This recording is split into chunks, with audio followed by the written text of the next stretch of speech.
Hello, the classic Fender Jazz Bass guitar. American made. You can feel the quality of the wood, the finishing. It's a fantastic instrument, and I'm not very sure which year this bass guitar was made, so let's have a look. First and foremost, before I embark on this journey, what I want to do is to actually look into the serial number to be sure that this is a legitimate Fender Jazz Bass guitar. I have no reason to doubt it, but let's just check anyway so we don't waste too much of our time fixing it. And this is where we can put in the serial number. This is what the website looks like for you to check the serial number. Yeah, so it checks out. It's a 1993 Fender Jazz Bass guitar. Okay, so now that it's checked out, the action on the bass guitar is pretty high.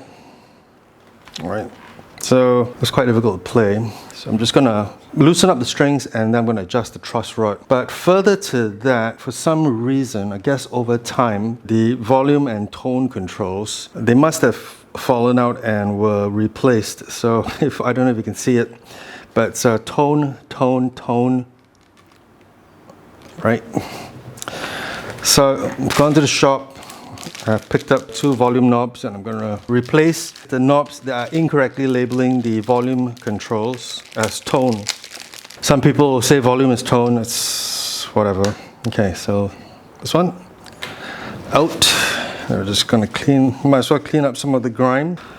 That's part of the grease. So for Fender Jazz guitar, it should be volume, followed by tone. So volume for this pickup, volume for this bridge pickup,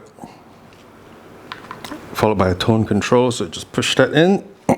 And so I wasn't able to get the same color black, unfortunately. So let's just pull that up. Take a piece of cloth. So what you want to do is you want to put the cloth right in between the corners of the knob and then just pull it up. There you go. There it goes flying. Volume control. Well, there you go. 3 different color tones. Not very nice, but it's going to be okay. All right. All right, then you just loosen up the strings. All right, so what I've done is I've loosened up the string and I've just pulled it out like that to the corner. I'm going to do the same for the A string. Right.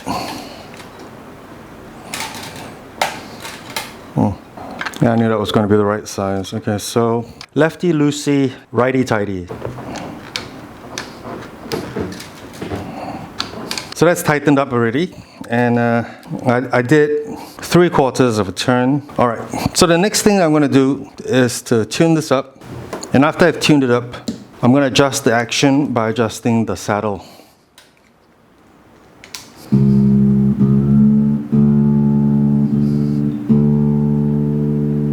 We'll be adjusting the saddle next. Is this the right size? Let's have a look. Yes, it is.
What do I have to say about this Fender Jazz Bass in comparison to the other bass guitars that I have? So I have a Fender Precision.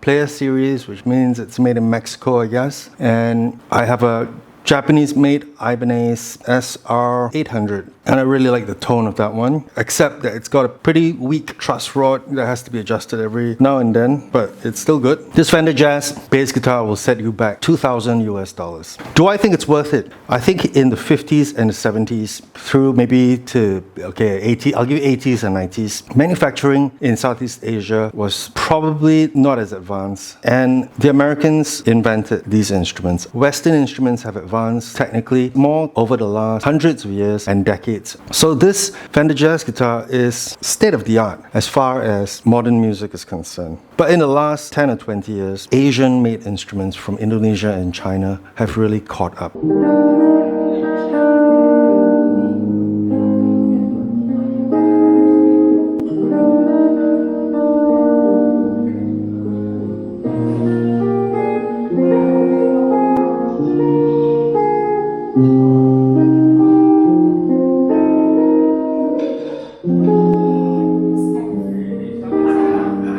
And what really is the difference between a very well-trained and experienced luthier from Indonesia, Southeast Asia? The price differences are staggering. It's like 10 times. And I think it's really changed a lot in the last 2 decades. I've tried different instruments such as my Japanese Fender Stratocaster.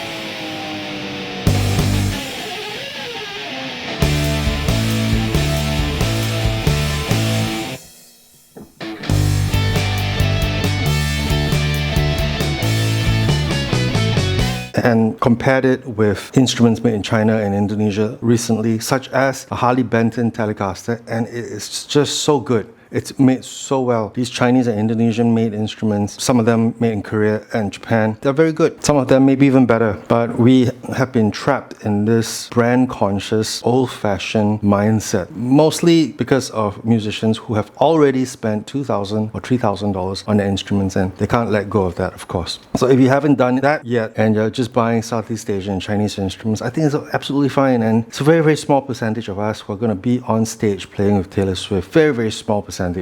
But music is meant for everybody, isn't it? It's not just for the elite. So I'm just saying this from the point of view of someone who just enjoys music. And I think that a person like me who enjoys music will buy those concert tickets to watch those professional musicians up there. And of course, if you're at that level and you can afford an American-made instrument, it's your professional tool. I think it's absolutely fine. All right, thank you so much for watching this video. This is the Injured Tech Man, signing out.